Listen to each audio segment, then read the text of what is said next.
కూర్చొని ఎందుకు స్పందిస్తలేరు, ఎందుకు మాట్లాడతలేరు? సరే అన్ని మాటలు బాగానే చెప్తున్నారు, మేము చేస్తామని, మరి చేస్తామనేటోళ్ళు ఈ ఏడుపులకు కారణం ఎవరు చెప్పు? అంటే టీచర్ మీరు భవిష్యత్తులో వందల మంది విద్యార్థులను మీరు ధైర్యం చెప్పాల్సిన టీచర్లు మీరు. ధైర్యాన్ని మేమే కోల్పోతున్నామన్నా, ఇంకా పిల్లలకి ఏం పాఠాలు చెప్పే పరిస్థితులు మీరు ధైర్యంగా ఉండాలి. ఇట్లాంటి వాళ్ళకి చెప్పాలి. కోర్టు చెప్పింది ఎవడేం చేయలేడు. సరే కోర్టు చెప్పినాక కూడా ఇంకా ఆర్డర్ కాపీస్ ఇచ్చేస్తున్నారు. ఏడొస్తుందన్న ఇంకా ఒక హామీ పత్రం ఏమని చెప్పు మాకి.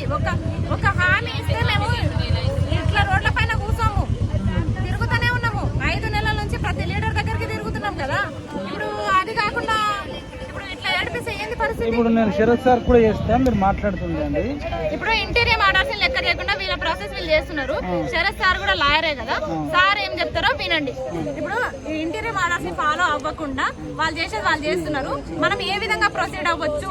మరి మాకు వేరే దిక్కు లేదు. సీఎంఏ మాకు హామీ ఇవ్వాలి కాబట్టి ఈ దాకా వచ్చినాము. సీఎం తప్ప ఇప్పుడు దిక్కు ఎవరు ఉన్నారు చెప్పు? విద్యాశాఖ మంత్రి ఎవరైనా ఉన్నారా? ఆడుకోతాం. విద్యాశాఖ మంత్రి కూడా ఇంతమంది సెక్రటరియట్ కి రానిస్తారా ఈ టైంలో? అదొక టైమింగ్ ఉంది.